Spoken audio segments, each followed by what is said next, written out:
Good afternoon, students. I am Sam Infant Jones, Assistant Professor from the Department of Mechanical Engineering, NPR College of Engineering Technology. Today, I am going to give a short lecture on friction stir welding.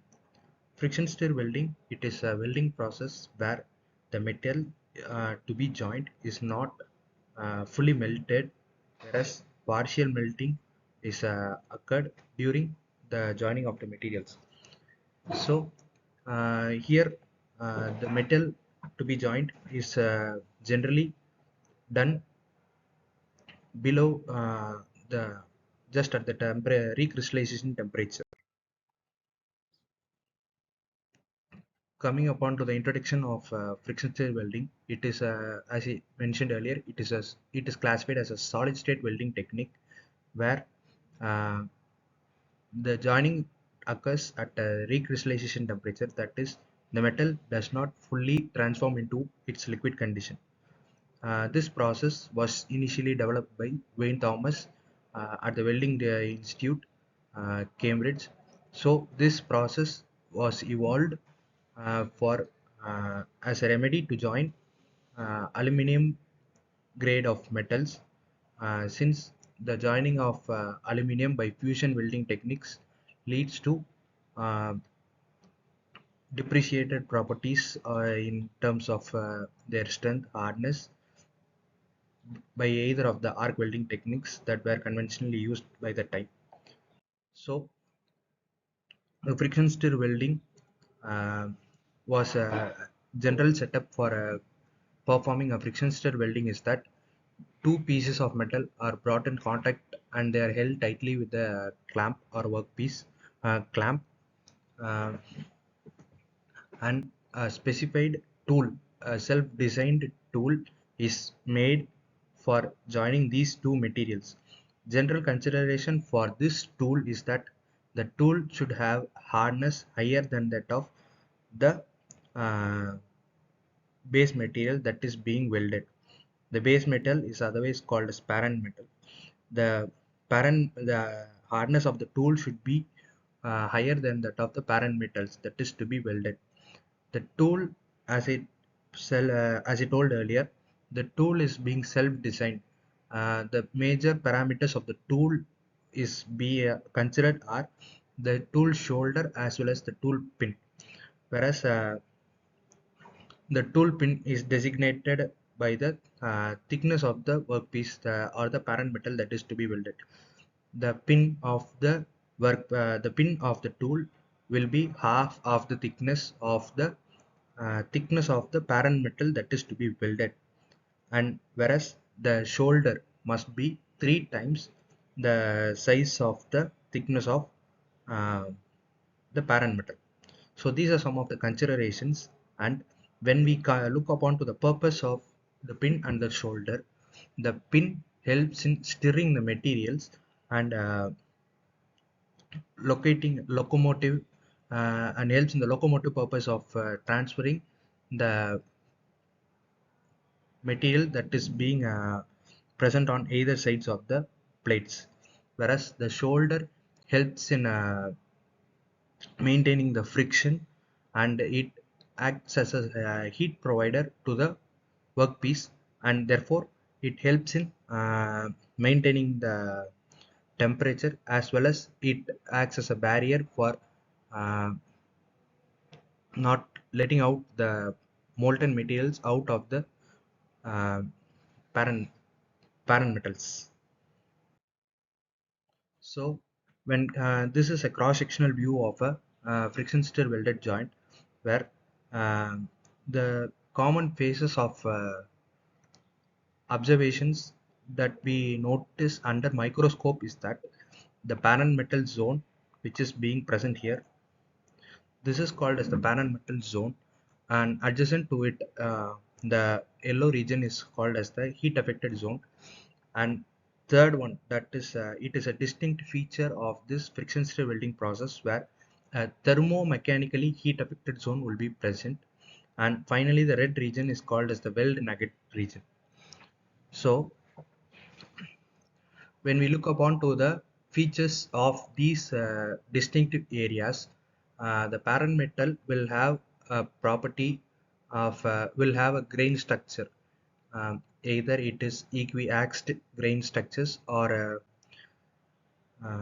what to say, it is equiaxed or it has some irregular formalities for grains in their parent stage, that is at the raw form that is being obtained. And when we look upon to the weld nugget zone or the stir zone, the red color region here, we could see that the grain distribution in this region is so finer that it is the major reason which helps in promoting the strength of the joints. So we could see that the grain size will be so fine that um, we can't differentiate how many number of grains are being allocated within a specified area, or it is present within a specified area. So this acts as a strength improving capability for this process, and this process has a maximum joint efficiency when compared to any other process of these any other welding techniques that is invented so far.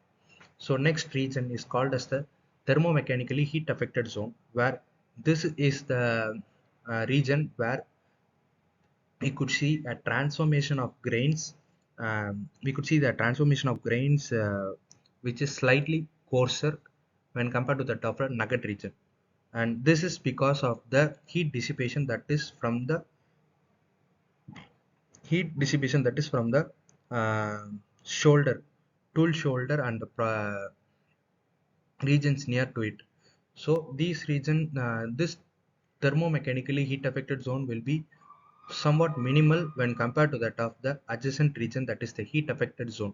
Heat affected zone has a more coarser or wider grain area when compared to that of all regions, and this difference in the grain regions will affect the joint property as well as the strength. And most probably these areas, this yellow region will act as a failure region in case of any of the metal that is being welded, since it has improper grain structure when compared to that of nugget or as well as the parent material. So as I informed earlier, the major advantages of this process is that it does not emit any fumes or uh, hazardous material that is being used for welding. So this process is generally considered as a green energy technique or green welding technique. Here we can see that it has a maximum joint efficiency, which is not possible with any other process.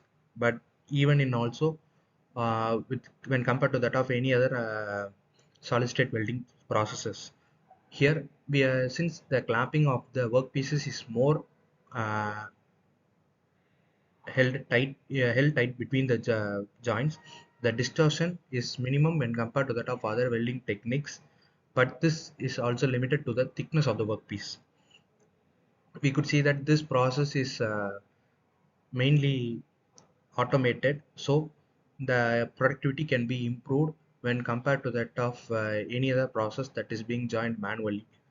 Uh, This process is more suitable and more preferable for materials that are more hard to be welded by solid state welding techniques. In order to have a better improvement in case of efficiency, we can go for solid state welding techniques, and it is a promising technique for joining any range of sheets that is widely available in the industry. Generally, as informed earlier, this process was developed for joining of aluminum grade sheets. So at this time, the evolution of friction stir welding. So the strength of the joint is increased when case of uh, this solid state welding technique. So what is the future using friction stir welding? Friction stir welding is generally now it is more viably used in joining sheets for a long lengths. But when in case of automation, it still remains barrier because of its configuration to join these joints. So uh, a lot of work can be carried out on the automation of friction stir welding of joints with the help of robotics and uh, automations. So when coming upon to the conclusion of this presentation, friction stir welding is a solid state welding technique where the material is joined without uh, melting the materials. And second point is that it has a special tool designed designed to join the parent materials, um, which helps in transferring the molten puddle, that is the semi-solid material, from one end to the other, and the shoulder that acts as a reservoir of heat. And third one is that it is a green energy, green welding process where there is no fusion emission.